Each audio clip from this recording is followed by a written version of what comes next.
Bonjour les enfants, j'espère que vous allez bien. Dans cette vidéo, nous allons revoir les différents tracés de graphisme. Tout d'abord, le trait vertical qui commence en haut et termine en bas. Sur un plan couché, le trait vertical commence loin devant et se termine près de nous. Je commence en haut et je termine en bas. Je commence en haut et je termine en bas.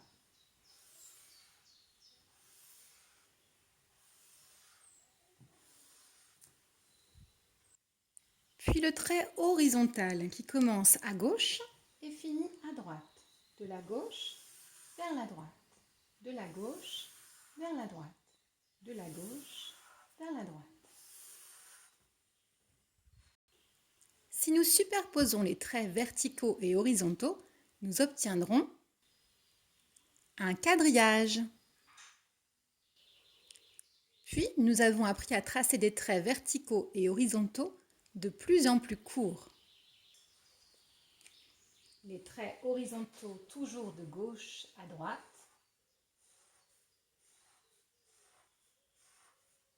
Et les traits verticaux toujours de haut en bas.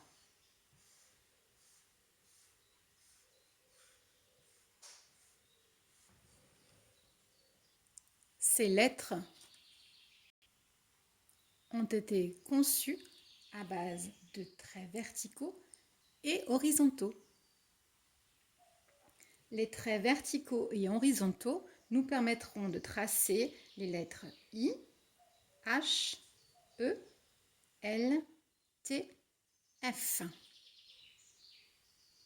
Nous avons appris à tracer des lignes brisées, composées de traits obliques qui montent et descendent bien droit, en formant un pic très piquant en haut et en bas, toujours de gauche à droite. Les lignes brisées nous permettront de tracer les lettres A, M, N, V, W. Nous avons appris à tracer des cercles. Pour tracer un cercle, il faut bien commencer comme si nous voulions tracer la lettre C. On commence en haut, on tourne vers la gauche, on redescend et on referme. Je recommence. On commence bien en haut, on tourne vers la gauche, comme si on voulait tracer la lettre C, puis on referme. Et voilà notre cercle.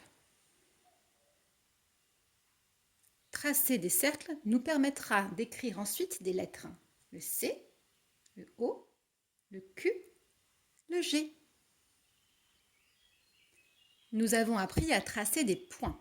Pour tracer un point, on pose le feutre ou le crayon sur la feuille, on ne bouge pas et on l'enlève, comme si on voulait lui faire un bisou.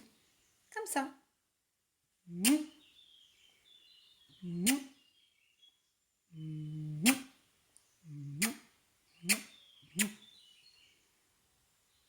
Les points nous serviront entre autres dans l'écriture des lettres en attaché, le I et le J.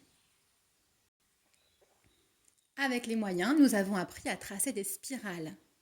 On commence comme un C, mais on ne le referme pas et on tourne tout autour, comme si on voulait représenter la coquille d'un escargot ou d'un coquillage. Je commence comme un C et je tourne tout autour. On peut également faire l'inverse, c'est-à-dire faire un grand C et s'enrouler à l'intérieur, comme ceci.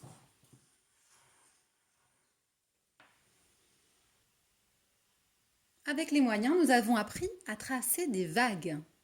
Pour tracer une vague, il faut commencer à gauche, monter en arrondi, redescendre et faire un arrondi en bas. On continue, on monte, on arrondit, on redescend, on arrondit encore.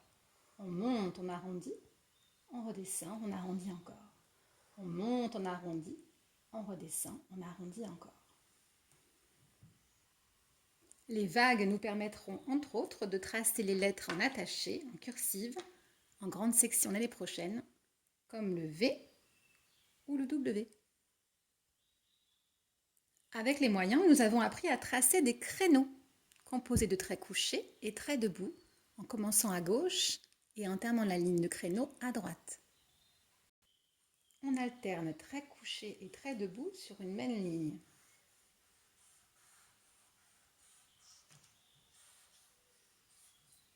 Comme pour représenter les créneaux d'un château fort. Avec les moyens, nous avons appris à tracer des ponts à l'endroit. Pour tracer des ponts à l'endroit, on commence toujours à gauche, en bas, et on va faire comme si on sautait par-dessus quelque chose. On saute, on atterrit, on ne bouge pas. On saute encore, ça crée un arrondi en haut. On atterrit, on ne bouge pas, et on saute encore. On atterrit, on ne bouge pas, et on saute encore. Et on saute encore. Les ponts nous serviront à écrire, entre autres, les lettres M et N en attaché. N'hésitez pas à utiliser les graphismes pour vous entraîner, pour réaliser des cadres.